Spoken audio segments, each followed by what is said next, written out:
What if the fight isn't against demons, but against your own beliefs about yourself?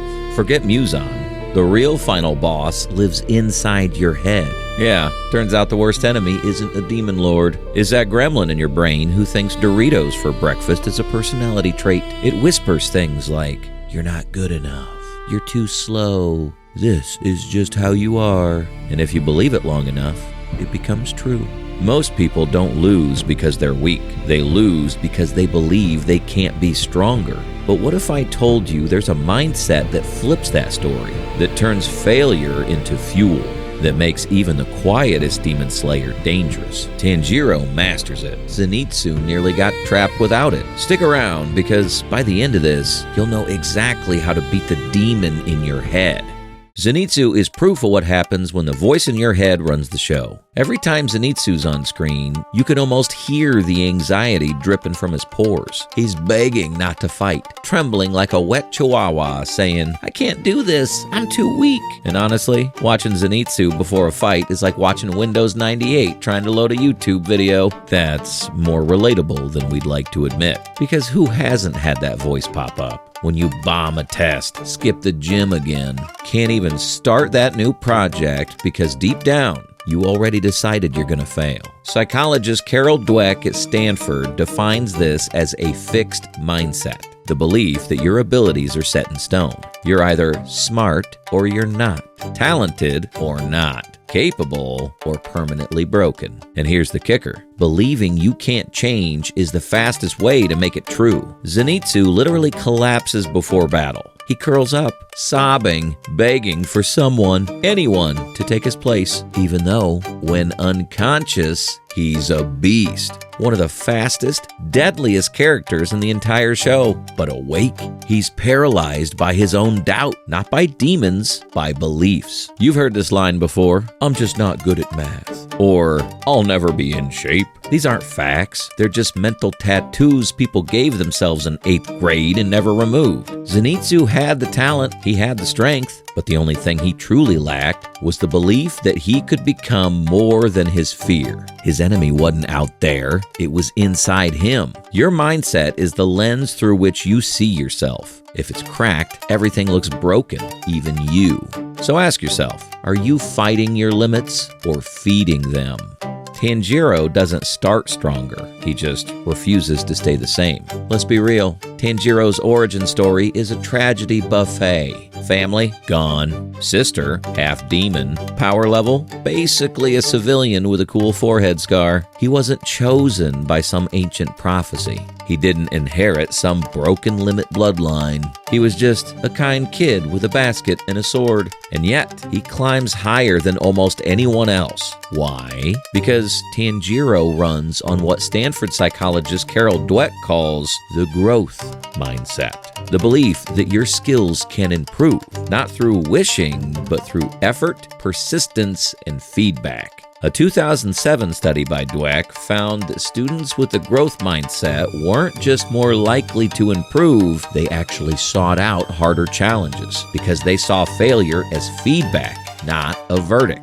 Remember Tanjiro's water-breathing training arc? He's slicing boulders, collapsing from exhaustion, covered in blood and dirt, then standing up and doing it again. No shortcut, no power-up fairy, just raw, stubborn effort. His body breaks, his will doesn't. Because Tanjiro doesn't fear failure. He studies it. It's like someone who sucks at the gym, can't do one push-up, wheezing after 30 seconds on the treadmill, but they show up again the next day, and the next. And 6 months later, they're repping out sets like a mini Goku. That's the growth mindset. Not pretty, not flashy, but deadly effective. Tanjiro doesn't see failure as evidence that he's weak. He sees it as proof he's learning. That's the difference. Where Zenitsu collapses under the weight of "I'm not good enough," Tanjiro leans into the pain and says, "I'm not there yet." That one word, "yet," is everything. It's the bridge between who you are now and who you're becoming. Start viewing failure like a sparring partner, not an assassin. Every mistake, a rep. Every struggle, a set. Every loss, a data point. So next time you fall short, don't say, "I can't do this." Say, "I'm learning how." Here's the irony. Zenitsu was most dangerous when he wasn't even awake. Wide awake, he's a panic attack with legs, begging, shaking, running circles in his own fear. The guy's heartbeat could probably power 3 Fitbits, but the second he passes out, it's like the universe flips the switch. He becomes a thunder god in sandals. Precise, lethal, instant kill. The tragedy, the power was always in him. He just couldn't access it while drowning in his own thoughts. This is what psychologists call performance anxiety. When the conscious mind steps in, overanalyzes, and sabotages what the body already knows. A study by Baylock and Carr in The Sports Psychologist found that athletes under pressure often choke, not because they lack skill, but because they start thinking too much. In other words, your brain can trip over its own shoelaces. Overthinking doesn't make you careful, it makes you clumsy. And here's the twist. When Zenitsu passes out, he stops thinking, he stops doubting, and his training finally runs free. Picture it. Zenitsu collapses mid-battle. Everyone thinks he's done for. Then, thunderclap and flash. The sound of lightning split in the air. One strike, one demon down. Not hesitation, not fear. Just flow. That's the Zenitsu that was always hiding underneath the fear. It's like freezing during a presentation. You practiced, you know the material, but under the spotlight, your brain panics and turns your tongue into spaghetti. Nothing says confidence like suddenly forgetting the English language in front of 20 classmates, then later explaining the exact same thing to a friend, flawless, because you weren't busy interrogating yourself in real time. Zenitsu lives in that same loop. Talent chained down by self-doubt. And that's the heartbreak. Zenitsu could have been powerful all along, but his conscious mind, his anxiety, his overthinking kept holding the leash. What his unconscious proved in those moments of thunder was that he wasn't broken, he was blocked. Your limits aren't always real. Sometimes they're just loud thoughts drowning out your ability. So next time fear writes you a script, don't act it out. Breathe. Step aside and let your training, your effort, your flow state take the stage. Because your power doesn't need more talent. It just needs less interference.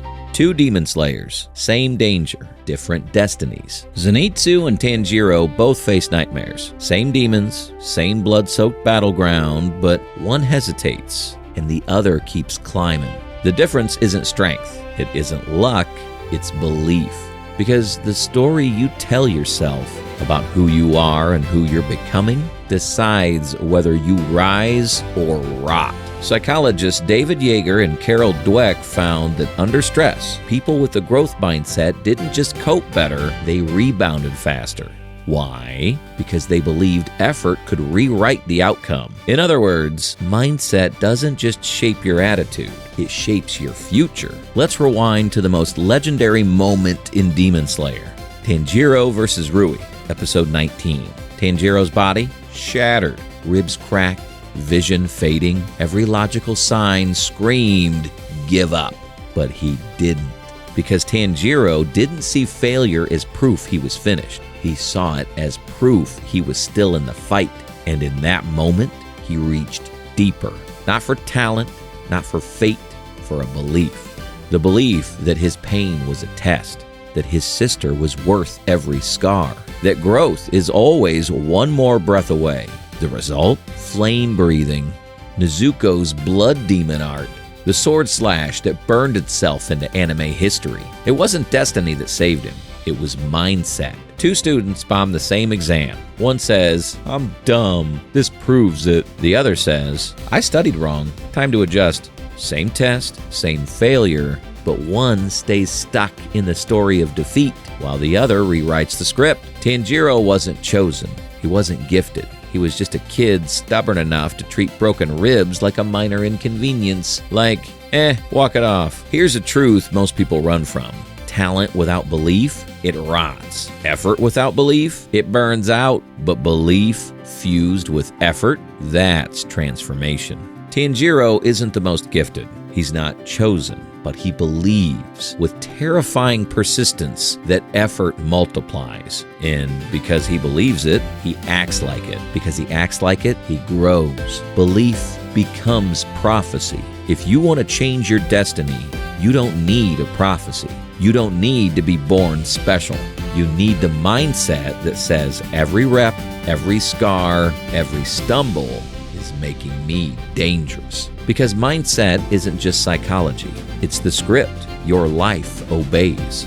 Zenitsu proves something brutal. Power means nothing if you don't believe it's yours. He had speed, he had technique, he had thunder in his veins, but he let fear write his story and almost disappeared inside it. Tanjiro proves the opposite, that effort plus belief can carve a path where none exists. No prophecy, no secret bloodline, just the conviction that every scar was a step forward. Not evidence of weakness, but evidence of becoming. That's why mindset isn't just psychology. It's prophecy. It decides who collapses and who rises. So the question isn't, are you strong enough? Yeah, turns out the Demon Slayer arc you're living is less about swords and more about the circus inside your head. The real question is, which story are you choosing to believe?